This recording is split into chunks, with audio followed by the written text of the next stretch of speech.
Começa agora. Diário Econômico PicPay. Uma análise das principais informações que impactam os mercados, A economia global e do Brasil. Apresentação Marco Caruso. Bem-vindos de volta ao seu bom e velho Diário Econômico. Hoje é segunda, dia 1º de julho. Essa primeira semana pode até ser um pouco menos movimentada ali em termos de dados, só que o noticiário político vai seguir comandando os mercados, tanto lá fora quanto aqui dentro. A começar pela primeira rodada de eleições parlamentares que a gente teve na França no final de semana. Diferente daqui, lá pode ter 2 turnos, para definir o que eles chamam de Assembleia Nacional, que é uma espécie de Câmara dos Deputados. Até por isso, os resultados não são tão fáceis de se interpretar, que a gente só fica sabendo os candidatos que foram qualificados para a segunda rodada.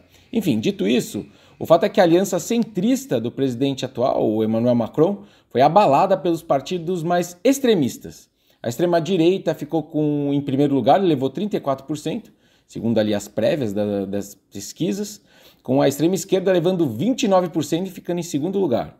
O segundo turno acontece dia 7, no próximo final de semana. Algumas implicações para o mercado para quem não está acompanhando.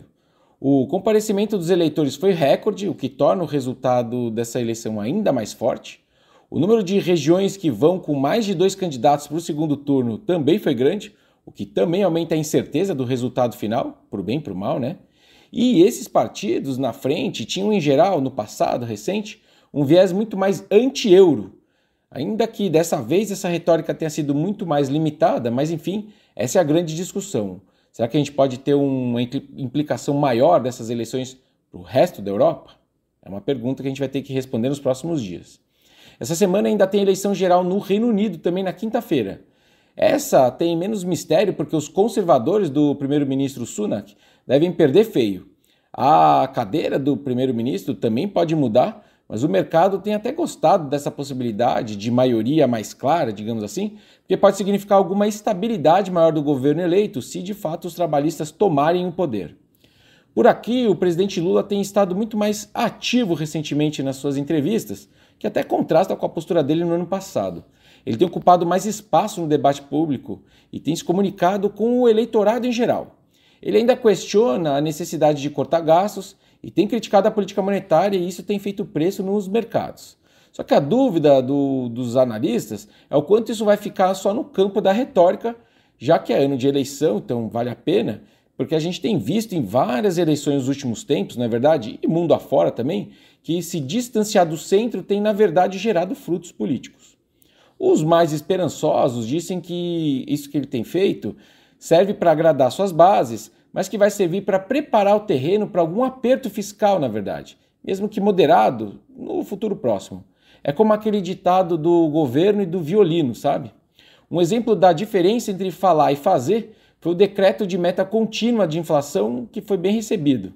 Dia 22 de julho, esse mês, sai o próximo relatório bimestral de receitas e despesas do governo e seria bastante importante que o governo não ignorasse essa necessidade de contingenciamento de despesas, especialmente pelas pressões que a gente tem visto nos gastos ali com previdência e benefícios assistenciais. Na sexta, saiu inclusive uma notícia dizendo que a Fazenda está estudando mudar a lei de responsabilidade fiscal para reduzir os gastos com saúde. Na verdade, eles manteriam o mesmo percentual de 15%, que é gasto ali em cima da receita corrente líquida, mantendo o piso, só que tirariam do cálculo da receita aquelas receitas que são não recorrentes, o que na prática reduz os reais mínimos gastos com saúde. Enfim, a melhora do dólar segue por conta do mesmo papo de sempre, esperando algum tipo de sinalização de uma postura fiscal um pouco mais comprometida com o ajuste. Falando de dados, o maior destaque da semana aí são os números do mercado de trabalho americano que vão saindo a semana toda. A dúvida segue sendo se o emprego arrefece por lá. O desemprego bateu 4%, que é o seu maior nível desde fevereiro de 2022, só que a criação de vagas e os salários seguem bem fortes. E eu não acho que os números dessa semana vão mudar muita coisa nesse assunto, não. E para acabar, aqui também sai a produção industrial de maio, que já contou com o impacto das paralisações causadas pelas enchentes no Rio Grande do Sul. Então vai dar para a gente olhar mais números de quanto que isso pode ter afetado a atividade econômica no segundo tri. Vamos ver. Bom dia, bons negócios e sorte sempre.